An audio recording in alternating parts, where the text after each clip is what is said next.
Well, hello everyone, and thanks for joining us this evening at rabble.ca's webinar, Opening Up, What is Next for Progressive Movements. Hello, my name is Libby Davies, and I'm very delighted to be joined this evening by Sheila Block, who is the Senior Economist for the Canadian Centre for Policy Alternatives, Paul Taylor, Executive Director for FoodShare Toronto. Welcome back, Paul.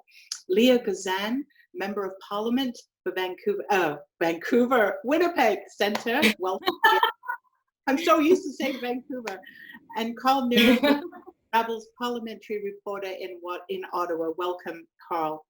For those of you who are watching on Zoom, you can participate in the chat or ask questions to our panelists through the Q&A function. So check that out on your screen. And for those of you who are watching via Facebook, welcome to you as well. Now, in this episode of our pandemic series, we're going to explore the potential of making Canada a more equitable place. I know something that we all believe in very passionately. For example, a lot of people have been talking about the need for a longer-term basic income program. We've seen the emergency programs come in, and a lot of us have been talking about how do we now turn this into a longer-term security. And then a secondary question, how can this be linked to the Green New Deal for Canada? And how do we ensure that workers and their rights are also at the top of the agenda?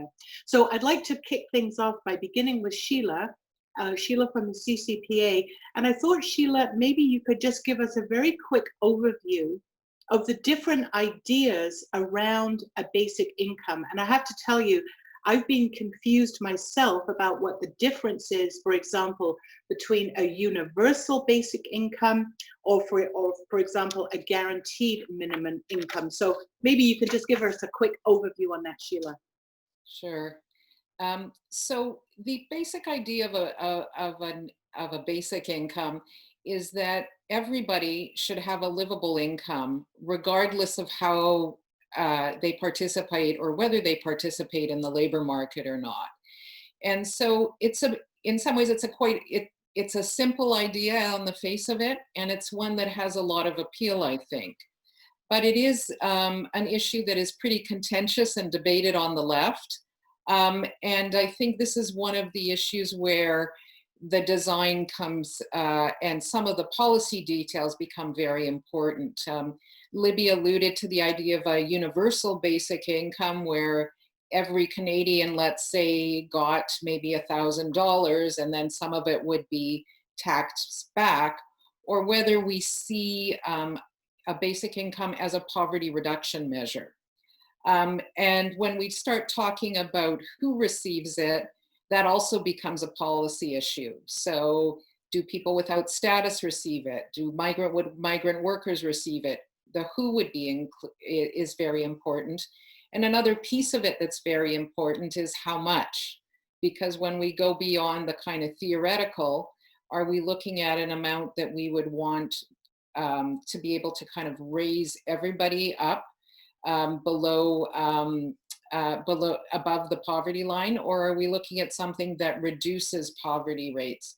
So these are contentious issues. I think I'll just add that for those of us, for progressives who oppose it, the reason for that opposition is that they see it as a marketization, right? And Armin Yalnizyan, who is a kind of vocal opponent, talks about how minimum incomes puts more money in your pocket, but doesn't build one more unit of affordable housing or open up one more childcare space. So in 30 seconds, I think that's the 30,000 feet of the basic income. Well, thanks so much, Sheila. I mean, it does show us the scope of the debate and how there are many variations depending on what the goals are. So I'm just turning to Paul. I mean, Paul, you work so much with communities in Toronto that are at risk and are vulnerable. Do you see some form of basic income as a needed and necessary political and economic direction for the future? Okay. Paul, you have to put your microphone. You're muted, Paul. Mute, Paul. That happens at least once a day. Okay, there you go. So I was just going to say, further to Sheila's point, first of all, I do think so, but I don't think we should be looking at basic income on its own. I feel like it has to be what I call part of joined up policy. So it needs to include, yes, a minimum income guarantee, but also we need effective labor protections, access to affordable housing, universal childcare, national school food program, and things like, and clean drinking water. I think that's not too much to ask in one of the richest countries in the world. So yes, I do think it's a really important tool. Yeah, I think that's a really important point. So it's not necessarily an either or. It's not a basic income or social programs. It's possibly a mixture or a balance of the two. But again, I think there obviously there will need to be a lot more discussion about who we are targeting this to. Maybe Leah, you can weigh in here. I want to say, first of all, that you and the NDP have been working incredibly hard in a difficult situation in Parliament in Ottawa, part of the minority Parliament, and the NDP has been pressing for greater support and needs for Canadians. And you've been doing a terrific job. In fact, the recent news about the 10-day sick leave pay that was recently secured by the NDP is just really great news. So I guess the question I've got for you is, does the NDP see the issue of a basic income to be part of an ongoing political agenda for the NDP? Or is this something that you're also grappling with? Well, I mean, absolutely. And I mean, adding on to what Paul said, I don't think it's an absence of other programs. For example, we're also fighting for a universal pharmacare system. So I don't think it necessarily needs to be either or, but I think if there's anything COVID-19 has demonstrated is that we're in a crisis because of a failure to ensure that all Canadians' minimum human rights standards are met. And that includes to have enough income to be able to survive, to have food security, to pay rent, access to affordable, accessible social housing. These are all critical issues. So I don't think it's either or, and I think our party's done a really good job pushing forward a progressive agenda that helps people before corporations. And, I support it in addition to other programs. And I think our party has demonstrated that as well. Yep. And has the NDP done work on looking at some form of basic annualized income? I know it was actually an issue in the last leadership race, and I remember Guy Caron was one of the candidates who was putting forward some very detailed proposals. Do you think this is still a lively, ongoing debate within the NDP? I think, certainly Guy Caron, he and continues to do amazing work around this issue. I think there's more and more consensus that this is needed. I think, like I indicated with COVID-19, it shows a glaring need. Certainly in my riding, it's the third poorest in Canada. A guaranteed livable income and investments in a universal pharmacare system would make the difference in terms of the number of individuals who are currently homeless that are living in Winnipeg. I think it's time that we look after people. I think a guaranteed livable income is one way to do that. It costs a lot of money keeping people poor. And when we invest in people, these are cost-saving measures. So I think we need to see a universal approach that looks at housing, looks at food security, looks at a guaranteed livable income, and certainly pharmacare. And we know in studies that have been done in Manitoba around a guaranteed income, it actually saved money. So 100%, yeah. I'm hoping we can push that through. Yeah, well, that's a really good segue. I'd like to bring you in, Karl. From where you sit as a journalist, what kind of response do you see on the political scene for these issues? I'm curious to know whether or not you think, in your estimation, based on what you see, is it possible for Parliament to continue to forge the kind of broad political consensus that we've needed on some of the specific programs that have come forward in the pandemic, but now moving into the future? I mean, I think this is going to be a very interesting question in terms of how does this Parliament work. Clearly, the NDP has had very positive influence. What's your take on, how does it change the political landscape now going into the future? Well, I think we're going to start getting a lot more pushback. I mean, you're starting to get pushback from the right, pushback from the business world. I mean, it's interesting to note that this idea, because it is a kind of a cross ideology idea, that it is a sort of, I'm not using the word pejoratively, but it's a device or a gimmick as much as it is a social justice issue, does attract support from people who have a free market conservative approach, which may be why Armin doesn't like it very much, partly. I mean, the biggest advocate for this particular program in Canada, the most vocal over the last few decades, has been Hugh Segal, a conservative, the last of the Red Tories, but there you have it. Currently, Ken Bosenthal, who was a Harper guy, now says we need this to keep the economy afloat, to keep the economy moving. But there's big resistance. You have the big think tanks that represent the business community interests, the CD Howe and McDonald Laurier pushing right back, saying, no, we need targeted programs, no basic income. You have employers, small business groups, people in the business community worried that, I mean, here's the brutal fact. There are people who benefit from the fact that there are, in our society, people in business who benefit from the fact that there are other people, thousands of other people, who are desperate enough to make some money that they'll work for anything and they'll do anything to make money. Definitely there's people in the business community who don't want to lose that advantage they have in negotiating with labor. People are already saying that about the CERB in Canada, and certainly in the States about any income support. Well, this is a disincentive to work. You're already hearing that. So that would be the argument, that we cannot make it too easy for people to not work, because the small business people are the stalking horse for the ones who really make money out of it, big corporations like Uber. There definitely is a business model that depends on having people who are desperate enough to make a buck, that they'll accept all kinds of conditions and very little money. And they worry that a basic income will undermine that. Those people have a lot of sway. I have to say, Justin Trudeau negotiated with Jagmeet Singh to get Parliament going the way they want to, and to do something about sick leave, which really depends on the provinces. But who he's talking to at the same time about reopening the economy and the kind of programs we'll have in the future? The banks. That's who he's negotiating with now, behind the scenes.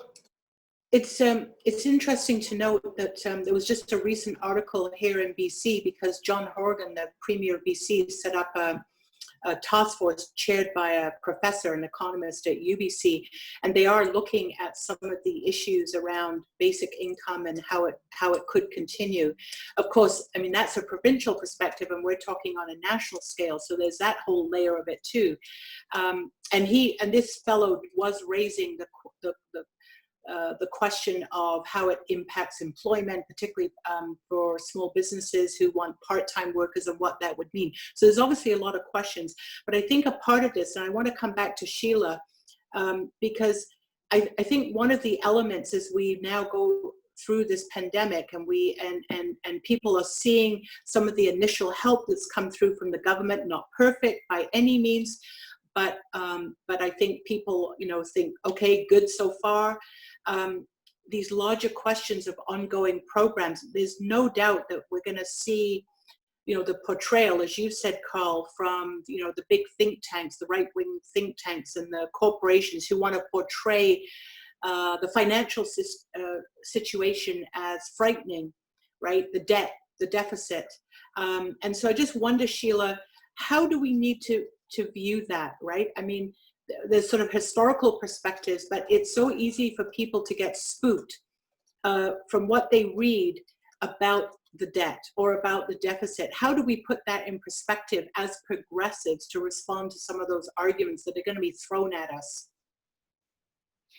So I think, the former Prime Minister, Stephen Harper, has already started throwing those arguments out.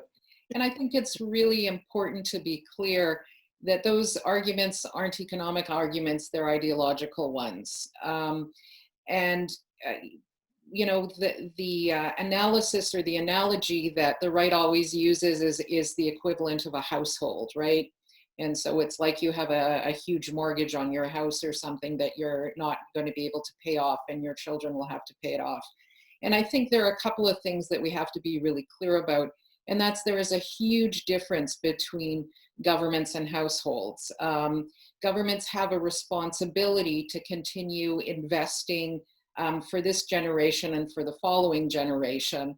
And so the idea of having to pay off your debt when governments don't, that government doesn't die, is really one that is illogical and inappropriate.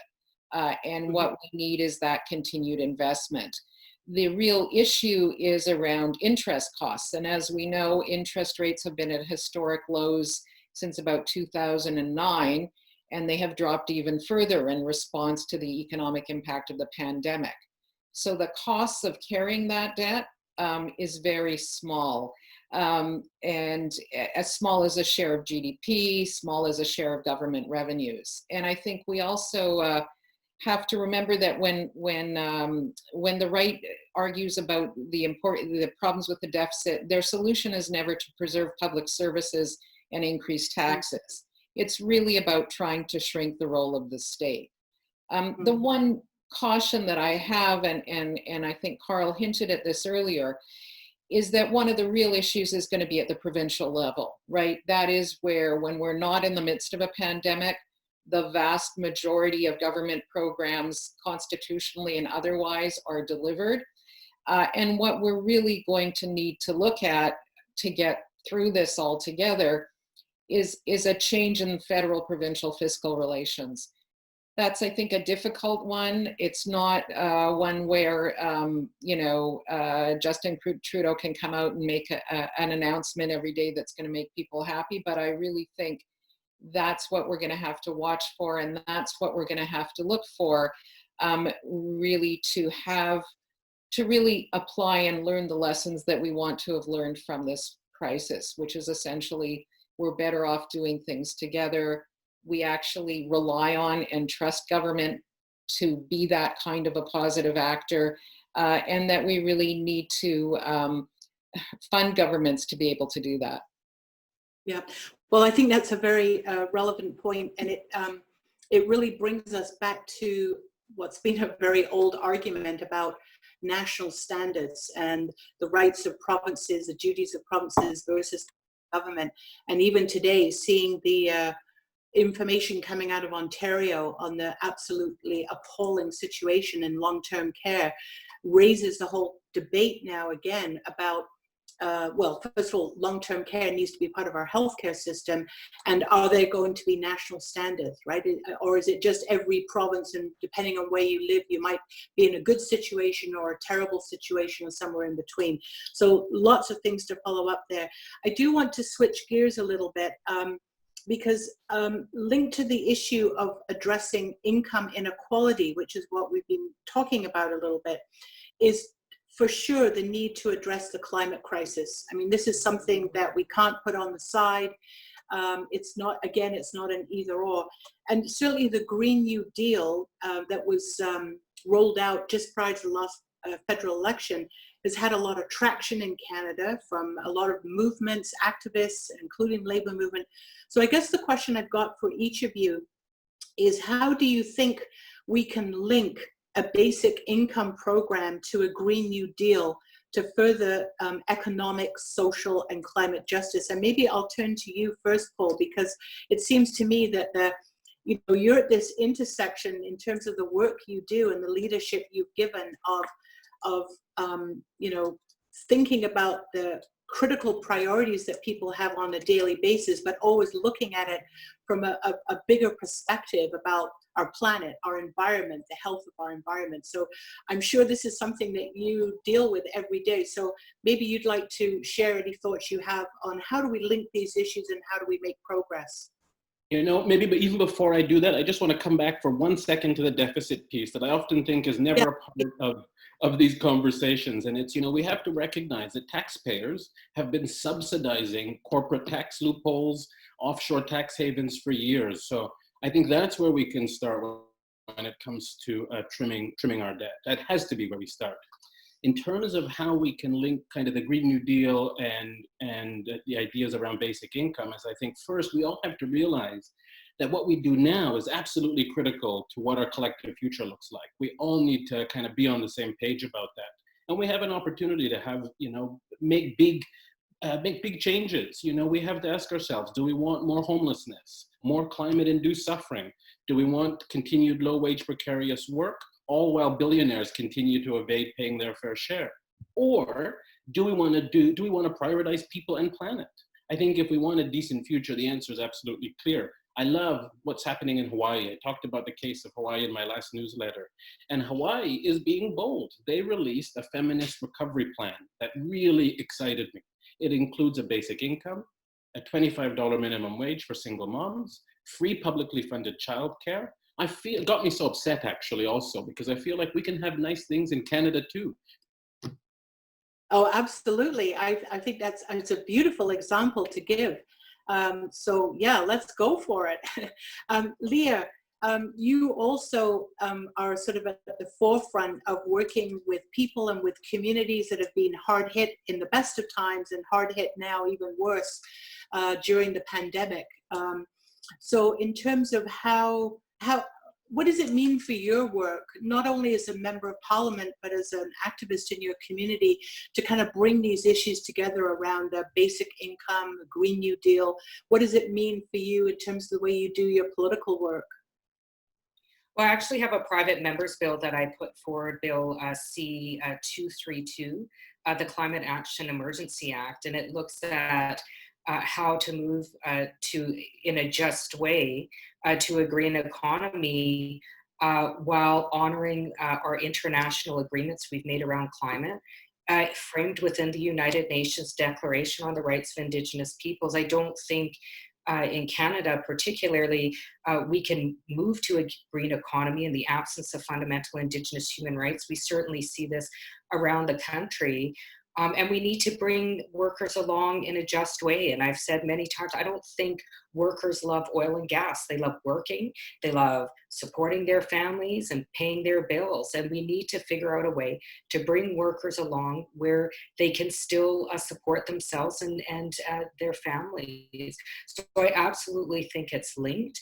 But I think that we need to also look at a just recovery from a human rights lens, the human rights of workers, the human rights of Indigenous peoples. And we also need to do it in a way that honors our Constitution, something that clearly doesn't happen in this country on a regular basis. If you see ongoing struggles between Indigenous communities and multinational big oil companies that just all have a history of just having playing rickshaw over Indigenous human rights. So I think it's time. We certainly see the price of oil tanking. I think we see that it's time. And now is a great opportunity to move to a Green New Deal that honors human rights and brings workers along. Well, I remember the last webinar we had, you mentioned your private members bill. So I'm really glad to hear that it's still there, and obviously it's a bill that people need to get behind and support. So I'm sure you probably have a website, do you, as an MP? So yeah, So we're just setting up a website. We'll be having a town hall on my bill shortly. It kind of took a back burner with the onset of COVID. We had a big launch, lots of people there, lots of excitement, and then we went into a pandemic. So we're slowly gearing up again as we move out of the pandemic. And there's already a lot of interest. People want to see a just transition. People want to see human rights respected, and people want to see workers being cared for and families being cared for. So it's gotten a lot of support. I'm really excited about that. Well, we certainly urge people to keep an eye on your bill and to support it, to contact their member of parliament to support it, and I'm sure you'll let people know when it comes to the floor for debate. Karl, just coming back to you now on this question of a Green New Deal for Canada, and how do we link it to this issue of inequality? How do we move what sometimes might feel like a big mountain? How do we move this forward? Any perspective on that? I think for a lot of people, including a lot of working people, they haven't seen the link between their interests and social justice interests, equality, the issue of equality, and the climate and environment. And I think that is the challenge for those who are making policy, is to put flesh on the bones, is really complicated in Canada because we are, in some regards, at least a partial petro state. I mean, we are a hugely natural resource dependent economy, and the most lucrative natural resource is still energy, and more hugely important source of employment to a lot of people. So I think what people will be looking for, what Canadians will be looking for, certainly what journalists will look for, is very tangible. It's not just slogans. You have to have a tangible path from here to there. That this person who works in the oil industry in Lethbridge now will be doing something else. What will he be doing, and who will he be paying him, and how will he be making it? How are you going to make that happen? And I don't think we've drawn that picture yet. I don't think Canadians see that picture yet in the really granular, practical, concrete, tangible way that a person who works in these industries can understand, and people who were skeptical. I mean, I remember way back when the Liberals wanted to put in a carbon tax, talking to somebody who he had a pizza restaurant in Ottawa. Right away, well, they're going to make me pay more for the fuel to heat my ovens for my pizza. That's how people look at the world. I said, well, it's revenue neutral. You'd get it back in other forms. That didn't make any sense to him. So there's a huge, whatever we say in terms of the good thoughts, and whatever we say that we couch in more ideological terms or philosophical terms, has to be translated into words of 1 and 2 syllables, into things like this glass of water, things that everybody can understand. What is my job going to be? If I'm not going to work in the oil industry, what will I be doing? Exactly. We haven't told them. It definitely has to be very real and tangible for people. And if I could, I was very fortunate to recently read an advanced copy of a book that's going to be coming out, I think, in early fall by Seth Klein, who's the former director of the BC Centre for Policy Alternatives, and his book is exactly on this question, and it's really just an incredible kind of roadmap of what needs to be done to completely shift our economy, to use a human rights lens. So I know there's stuff out there. I think at this point we're going to move over to some questions, because we've got questions coming in. And this is a little bit off topic from where we began, but it's very pertinent to what people are thinking about and hearing today. So apparently in the online questions that we're receiving, a lot of people are talking about the long-term care situation and what's happened. And I guess one of the specific questions is, should we be pushing to ensure that long-term care as our public healthcare system is public, i.e. it's not a for-profit system, and how do we stop warehousing our elders and ensuring that funding is being directed to ensure proper standards. So a number of questions about that have just come in.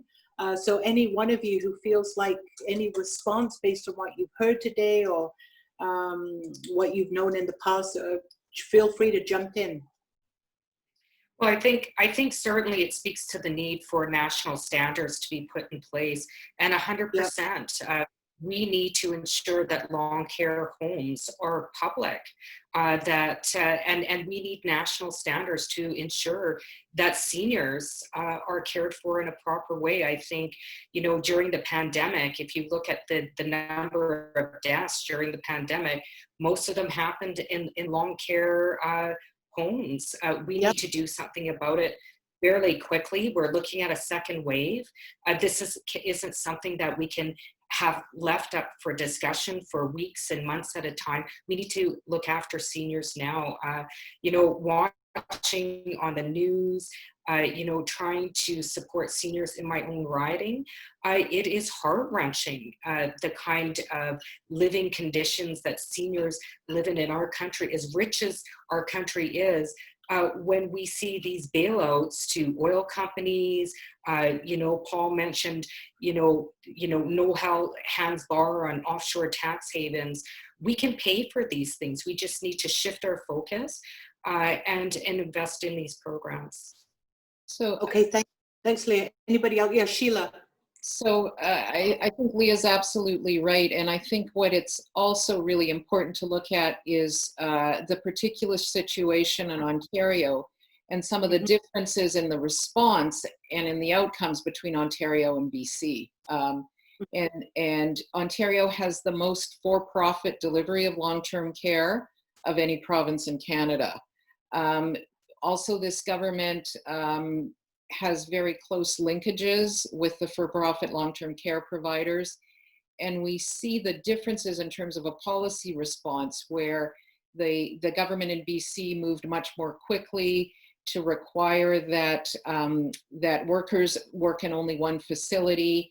It raised wage rates up to the unionized wage rate. And I think we are seeing that was really an effective response in terms of containing the pandemic. Whereas in Ontario, it's really been unchecked, and a lot of the problems in long-term care have been there for 10 years. There are, the unions who represent long-term care workers have been very clearly saying today, while this is terrible and shocking, it is not surprising. Yeah. Before we go to the next question, just a quick note about the webinars. I'm sure that we all believe that it's so important to have these public spaces for ongoing discussion and debate, particularly on the left. So I hope that the folks who are participating today via Zoom and Facebook appreciate that this space is there. And I do encourage you to consider supporting Rabble, donating. You can just go to rabble.ca/donate, because of course we do need to have ongoing financial support to keep all of this going. Okay, on to the next question. Interesting question that's come in, several questions actually, about global leadership. Where do we see global leadership coming from in a just recovery? Anyone like to jump in on that one? Maybe Paul or Karl? It's funny. I'm going to totally mix this all up, but I'd love to jump back to the last one. Can I? Sure. Because yes, I absolutely. actually think the way we think about long-term care homes is really actually tied to the Green New Deal, because care work is green work. So if we're investing in decent work and we're wanting people to transition, one of the types of work that we should be investing in and making sure that those jobs are family sustaining is care work. And one of the ways is maybe getting it out of the hands of the private sector, at the very least national standards. But I think what's happening is people are working in, we have these owners that are avoiding paying benefits by having people work at one location for 20 hours and then somewhere else. So I think if these were decent family sustaining jobs, and green jobs as they are, it would be a huge difference. It would make a huge difference. Really great point. Thank you. So global leadership. What do we? Is there anything positive out there that we see in terms of building, a more just world? I'll leap it.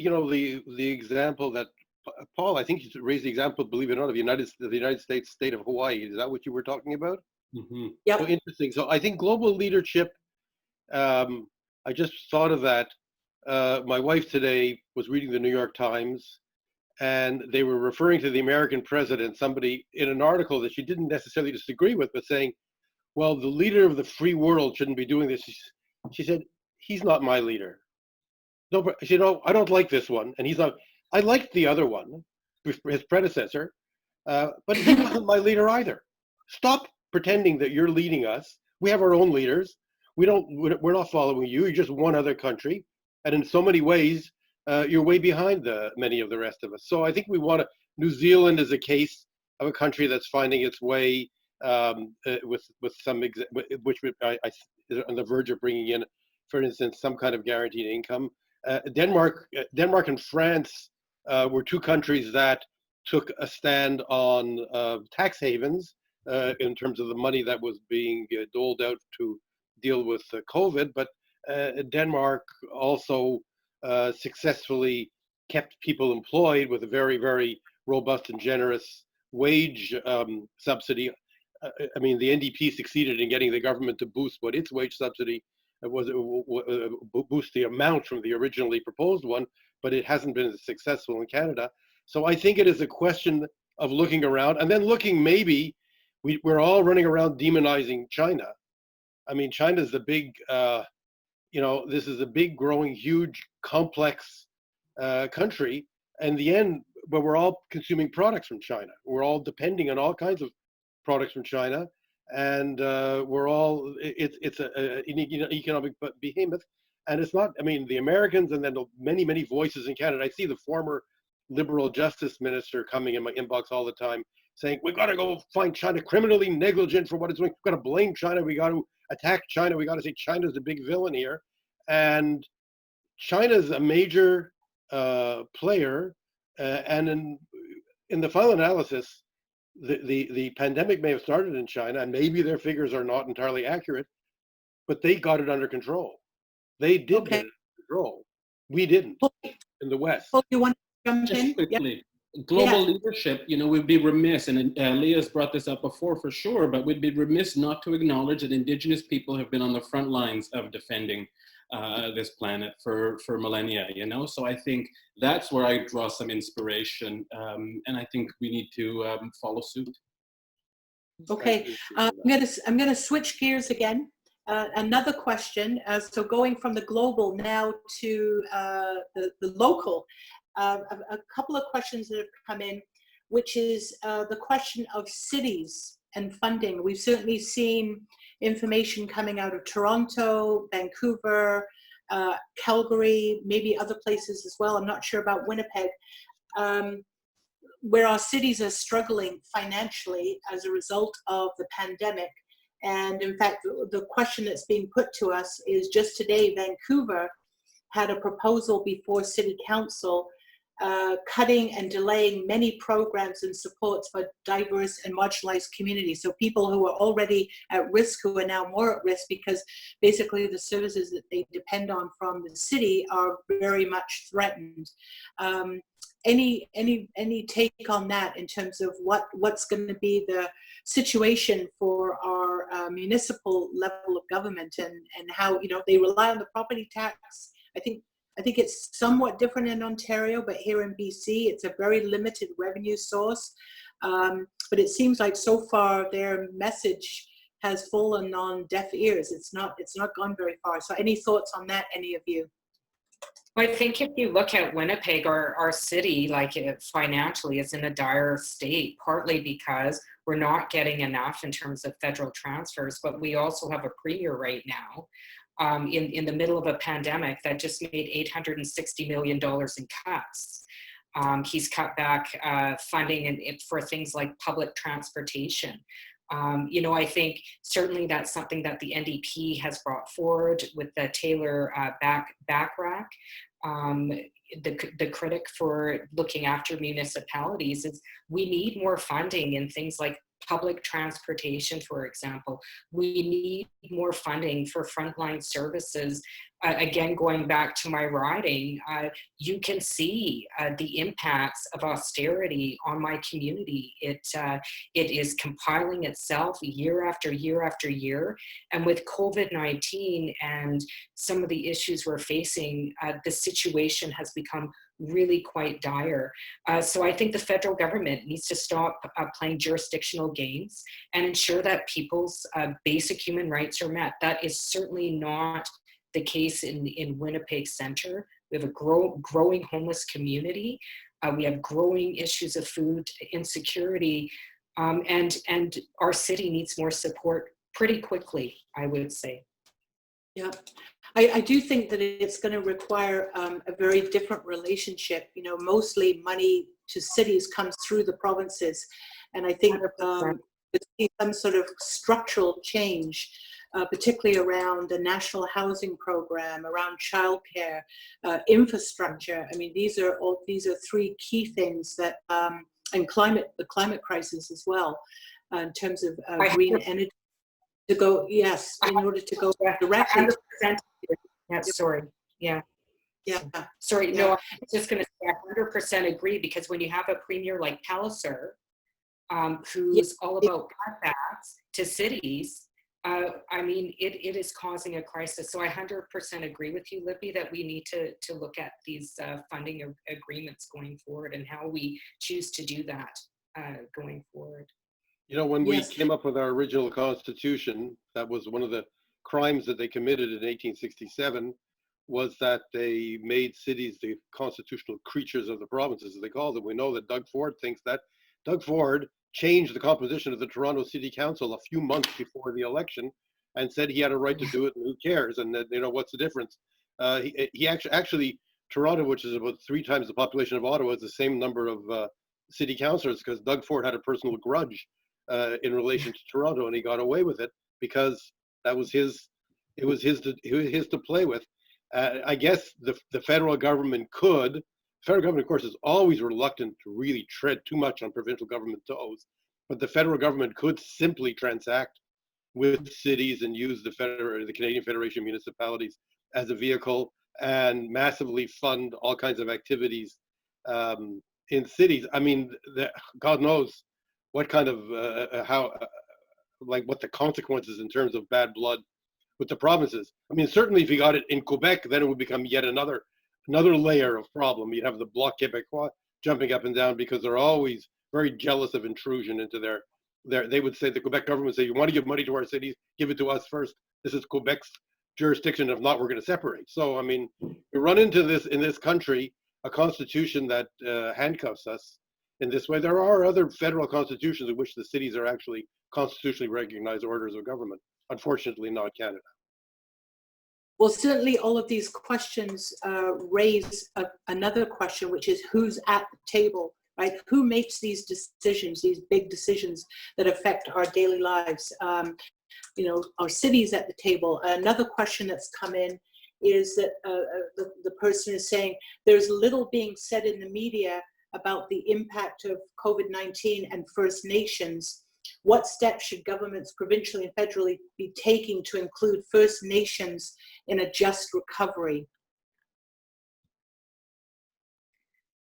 Well, maybe I can, I've lived the experience, I'm just kidding, you guys. But I mean, if you look at even the COVID-19 response, when the federal government came out after giving billions of dollars to corporations, $305 million to be separated between urban Indigenous population, persons living on reserve, Inuit populations, and Métis, I was appalled. Even with the announcement of the additional $75 million in funding for urban Indigenous organizations, I found appalling. And part of the reason is that prior to COVID, and this was noted by Dr. Tam, Indigenous communities were more at risk because we have been grossly underfunded prior to this happening. We have human rights issues around housing. We have human rights issues around access to clean drinking water that make our communities more vulnerable. Moving forward in a just transition is first of all, adopting and implementing the United Nations Declaration on the Rights of Indigenous People and ensuring that all people in this country, including Indigenous people, are afforded fundamental and human rights. And that certainly is not a reality, and it continues not to be a reality in Canada, noting that most of the resource extraction industries happen around Indigenous communities at the expense of Indigenous communities without even the economic benefit. And so a just recovery must include human rights, and it must honor the fundamental human rights of Indigenous peoples as asserted and affirmed in the United Nations Declaration on the Rights of Indigenous People. And that's something that I included in my bill, Bill C-232. I know we'll call it 262 because that was a wonderful bill in the last parliament put forward by Romeo Saganash. This is Bill 232. And that's why it's such an important part of this bill. We cannot achieve a just recovery in the absence of human rights of workers, of Indigenous people, of all people. And that includes the human right to a safe, clean, and healthy environment. Okay, so Private Member's Bill C-232, this is something that we've all got to go look up, read the bill, take note of it, get behind, and start pushing it forward. Well, folks, I'm sorry to say that we're just about out of time. I really want to thank everyone for joining us this evening, particularly our panelists. Sheila Block, thank you so much for joining us on the webinar, and Paul Taylor for returning, Leah Gazan for returning, Karl Nerenberg, Rabble's parliamentary reporter in Ottawa. You guys are terrific. I just always so love hearing what you have to say, because you're all very thoughtful and you're very knowledgeable. If you've been watching on Zoom, I hope you'll take a moment to participate in our poll about what issues you'd like to see in future webinars, because we do want to continue this. So thanks everyone, and we'll see you the next time.